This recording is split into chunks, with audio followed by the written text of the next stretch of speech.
Қазақстан Республикасы Президенті әкімшілігінің және аудандық мәслихат депутаттардың келісімі бойынша Абай облысы әкімінің өкімімен Бесқарағай ауданы әкімі лауазымына Талғат Мұратов тағайындалды. Аймақ басшысы Нұрлан Нұранхаев Бесқарағай ауданы әкімін таныстырып, аудан активімен жиналыс өткізді. Талғат Батырұлы Алматы облысы Қаратал ауданы Кальпи ауылына дүниеге келген. 2007 жылы Қазақ бас сәулет құрылысы академиясын, 2015 жылы Қазақстан инновациялық университетін, 2018 жылы Қазақ қатынас жолдары университетін аяқтаған. Еңбек жолын 1993 жылы Строй Деталь жеке кәсіпорнының атқарушы директоры қызметінен бастаған. Әр жылдары түрлі мекемелерде басшылық қызметте болған. 2014-2018 жылдары Бесқарағай ауданының сәулет, қала құрылысы және құрылыс бөлімінде бас маман, бөлім басшысы қызметтерін атқарған. 2018 жылдан бүгінгі күнге дейін Жарма ауданы әкімінің орынбасары қызметін атқарды.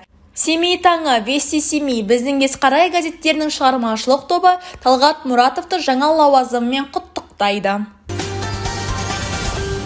Абай облысы әкімі Нұрлан Нұранхаев Бесқарағай ауданы сапары барысында Ақкөл мешітіне барды. Көне мешіт Семей шаһарынан 30 шақырым жерде орналасқан. Оны 1905-1907 жылдары татар көпесі Сұлтан Қажы Фазылбеков салған. Башқұрт сәулетшілері тұрғызған мешітті ағаш сәулет өнерінің ескерткіші деуге негіз бар. Тарихи нысанның ең басты ерекшелігі оның бір шеге қақпай тұрғызылуы. Мешіт 2021 жылы жергілікті халықтың ұйымдасуы, кәсіпкерлердің демеушілігі арқасында қайта жөндеуден өтті.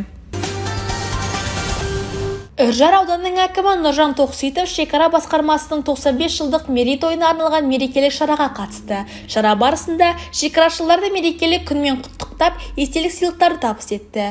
Үржар ауданы бойынша шекара басқармасы еліміздің шығысындағы шекара шебін күзетіп тұр. Еліміз бен жеріміздің тыныштығын күзетуге зор үлес қосып келе жатқан Үржар ауданы бойынша шекара басқармасының 95 жылдық мерейтойы құтты болсын. Осындай салтанатты мереке байланысты баршаңыздың отбасыларыңызға береке бірлік, дендеріңізге саулық, қызметтеріңізге табыс және шаңырақтарыңызға баянды бақыт тілеймін. Тәуелсіз еліміздің шекарасындағы тыныштығы ұзағынан болсын жерлестер, деді өңір басшысы өз сөзінде. Шара соңы мерекелік концертке ұласып, аудан өнерпаздары өз өнерлерін паш етті. Көкпекті аудандағы әкімшіліктің мәжіліс залында ауылдық округ әкімдері, дербес бөлім, мемлекеттік мекеме басшылары, аудандық аманат партиясы және бақ өкілдерінің қатысуымен кеңейтілген аппараттық кеңестің отырысы өтті. Кеңестің күн тәртібінде Көкпекті ауданының 2022 жылғы 9 айындағы әлеуметтік экономикалық даму көрсеткіштерінің орындалуы және жылы қорытындысына арналған міндеттер, әлеуметтік нысандардың алдағы жылу беру маусымына дайындығы, 2022-2025 жылдарға арналған кәсіпкерлікті дамытудың ұлттық жобасының іске асырылуы туралы сұрақтар қаралды.